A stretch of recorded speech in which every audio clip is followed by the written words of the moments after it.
Today we're going to talk about one of the top 125 books of all time, An Artist of the Floating World by Kazuo Ishiguro. Rated the 94th best book by The Guardian, rated the 91st best book by The Observer. It was shortlisted for the Man Booker Prize in 1986, and it may have been the precursor to Jeff Bezos inventing Amazon. But more on that in a little bit. Because first, we're going to talk about the book.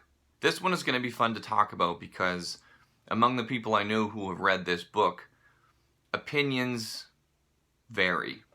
In that I really loved it, and they really did not. And with this book, I completely understand how that can be true.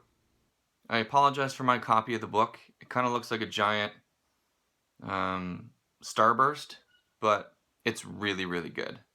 An Artist of the Floating World is Kazuo Ishiguro's second book. It was sandwiched in between A Pale View of the Hills and his Booker Prize winning The Remains of the Day, and much like those two novels, it deals a lot with the aftermath of the Second World War. It tells the story of Masuji Ono, a painter who came to fame as a nationalist creator who painted a lot of propaganda for Japan during the Second World War. Ultimately, the push for an expanded Japanese empire fell short, and so Ono spends much of the novel trying to figure out what his identity is in this newly democratic, Americanized version of Japan. Meanwhile, Ono's daughter, Noriko, is having a hard time finding a husband. Now, Ono thinks that this is because his family is simply on a higher class than many of the families that they are meeting, but Ono's two daughters think that it may have something to do with Ono's past and his political leanings. Now, this uncertainty calls two things into question. One, Ono's effect on the war and ultimately Japanese culture. Two, Ono's presence in the novel as either a reliable or an unreliable narrator. Before he began working for the government, Ono was part of this really interesting artist collective, I guess you could call it, that lived and learned under famous Japanese artist Seiji Murayama. Together they were known as Artists of the Floating World, which is a reference to the pleasure district in Tokyo, which includes, that's where you go to find geishas, alcohol, and other kind of adult forms of entertainment. But as Japan started leaning more towards the war, Ono's friend Matsuda convinced him of the validity of imperialism and how the Communist Party was really the one that was going to get Japan to the next stage of their country's evolution. What ends up happening is that Ono's art inspires hundreds, maybe even thousands of Japanese men to go off and fight and die in a losing cause. One of which was his own son, and also his wife died in one of the bombings. Many of Japan's military leaders ended up committing seppuku, or suicide, essentially, as a way of atoning for the stance that they took during the war. But Ono doesn't do this. He does not literally fall on his sword. He spends much of the novel going around and finding old colleagues and old friends and having conversations about the past with them in hopes of absolving himself of his sins. See, he's aware of what he's done. He knows that he played a part in a national disaster in Japan. He admits that his art, that his propaganda may have had a negative influence, not only on Japan, but possibly the entire world.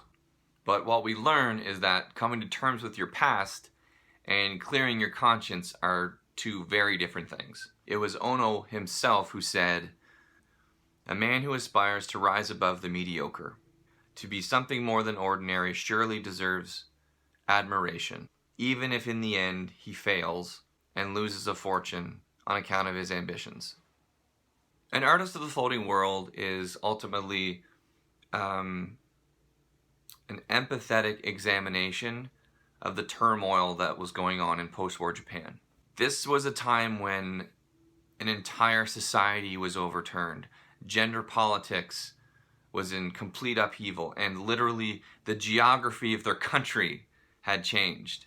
And Ono is just trying to figure out whether he fits into this new world, whether he holds any value after he himself has rejected his past, but the future has rejected him. So what kind of identity does he have at that point? Speaking about why he chose this time period for his second novel, Ishiguro said, I tend to be attracted to pre-war and post-war settings because I'm interested in the business of values and ideals being tested. And people having to face up to the notion that their ideals weren't quite what they thought they were before the test came. And this is why the novel is so interesting, because nothing is quite what it seems. Because Ono is such an unreliable narrator, he's constantly bringing up his own prestige, he denies his faults, he's always kind of bringing up these flattering stories of himself. He constantly is admitting that he may not be remembering details quite like they happened whenever he tells a story. It becomes difficult to know what the truth is and what's him just rewriting his own story. Many people in the story assert that he was brilliant and he had this major impact on the culture and the war.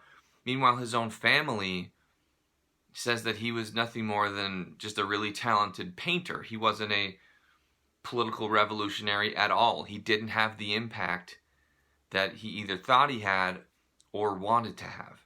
Now, his family's view of him might just be his greatest fear coming to light, because in that case, to history, he would have been ordinary, or at the very least, not extraordinary. His work didn't have an effect on the culture. In the end, he just stood on the wrong side of a colossal blunder in history for no good reason. At the start of this video, when I said that a few of my friends didn't quite like this book, and when I say friends, I hope you understand that I mean Goodreads friends, because who the hell has any in-person book-loving friends anymore? I'm pretty sure they don't even exist. When I say that they didn't like it, I completely understand how that happens, because I think that this is a book that by and large will succeed or fail based on your expectations. Most people don't make An Artist of the Floating World their first Kazuo Ishiguro book. Most people read Never Let Me Go, or to a lesser extent, I think, The Remains of the Day. And especially in Never Let Me Go's case, this book is nothing like that book. There's no dystopian setting, there's no human clones, there's no heavy emphasis on friendship. Thematically, I actually think the books do share a lot. There's this search for identity, there's memory and the kind of obsession with the past, the power of art on culture. But at the same time, the books, they feel very different. An Artist of the Floating World is a very quiet, very nuanced book, I would say. It kind of demands your attention. If you're not giving your full attention to this book, there's a lot of little details that I think will just slip by you, and some of those things are extremely important. This is something that I do all the time as a reader. It's probably my biggest flaw as a reader, in that I read a lot of books, and as a result, I don't really give myself the time to kind of sink into the text. But something I love about this project that I'm doing, reading the top 125 books of all time, is that you're given a bit of a cue. When you read an established, canonical work of genius, you already know going into it that this book is extraordinary in some way. And if you are kind of missing it, or if you're reading a little bit of it and you're not quite seeing it, that's basically just a cue to say, dig a little bit deeper. There's probably more going on under the surface that you just haven't paid attention to, or you haven't seen quite yet. And that's a bit of a gift as a reader, because we don't always know what to expect, or what we should be feeling, or what we should be seeing. So when you read a classic, you kind of know there's something here. There's something that I need to pay attention to. Now, I went into reading this book already knowing it was one of the top 125 books that have ever been written, so I was on full alert. And because of that, this book really, really worked for me. But many people will probably read this book not quite knowing its place in the pantheon or how good it is. And so they might just kind of stick a little more on the surface level. And if that's the case, you probably have a little bit of a different feel for what this book is. And if you don't like that version of the book, I completely understand. In that case, the book is just really slow, not a lot happens, and there's not a lot of context for it either. You know that this book kind of takes place after the Second World War, but it doesn't really set the stage all that well. It basically assumes that kind of you know what was going on, you knew where Japan stood, and because of that, you kind of have to fill in some of the gaps and build some of that tension up yourself. And if you haven't done that, it's a completely different story. So I get why some people weren't blown away by this book. I really do. At another time, that probably would have been me. But to anybody who has read this book already and is watching this video, and if you didn't like the book, I would ask you to maybe give it another try if you got some extra time, because I think it's really, really, really good. It's really interesting. You'll find yourself thinking about it for a long time. I think this would make a great book club book, because you could have 6 people read this book and have 6 different takes on who Ono was, or what his influence was, or what his effect has been on his family and the culture and government and society. And it's the perfect book club book in my opinion. So to sum it all up, An Artist of the Floating World is terrific. It's about regret, it's about guilt, it's about the malleability of memory, it's about the pains of aging and solitude and loneliness. Ishiguro's writing is very quiet, it's spare. Nothing really happens in the book. It's 225 pages, and you can describe the plot in about 15 seconds to somebody.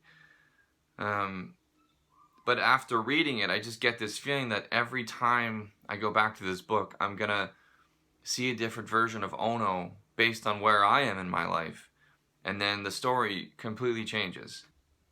Oh, I almost forgot about the whole Amazon thing that I mentioned at the start of the video. As it turns out, Ishiguro's Booker Prize winning The Remains of the Day is Amazon founder Jeff Bezos' favorite novel of all time. In a 1998 interview that he did, he said that before he read that book, he didn't think the perfect novel was possible. But apparently it is. Now, Bezos was talking about a completely different book, but An Artist of the Floating World is very much a companion piece, maybe even an intro into The Remains of the Day. An Artist of the Floating World is about a man in post-war Japan thinking about his life in the service and what it means now. The Remains of the Day is about an English butler thinking about his life in the service in post-war England. Jeff Bezos' attachment to that book and Ishiguro's work is apparently, or was apparently, so profound that he's thought to have decided to set up an internet bookstore after he read that book. While Bezos himself, to my knowledge, has never commented on this, his wife does deny the story. But the fact remains, either way, Ishiguro has one hell of a fan club, whether he likes it or not. So that's all I have about An Artist of the Floating World today. For my next top 125 book, I'm going to be reading Oscar and Lucinda by Peter Carey. If you have any thoughts about that book, please let me know in the comments. And more especially, if you have any thoughts on An Artist of the Floating World, or maybe even Ishiguro and his legacy, I would love to hear them. Put them down in the comments. Let's get to talking.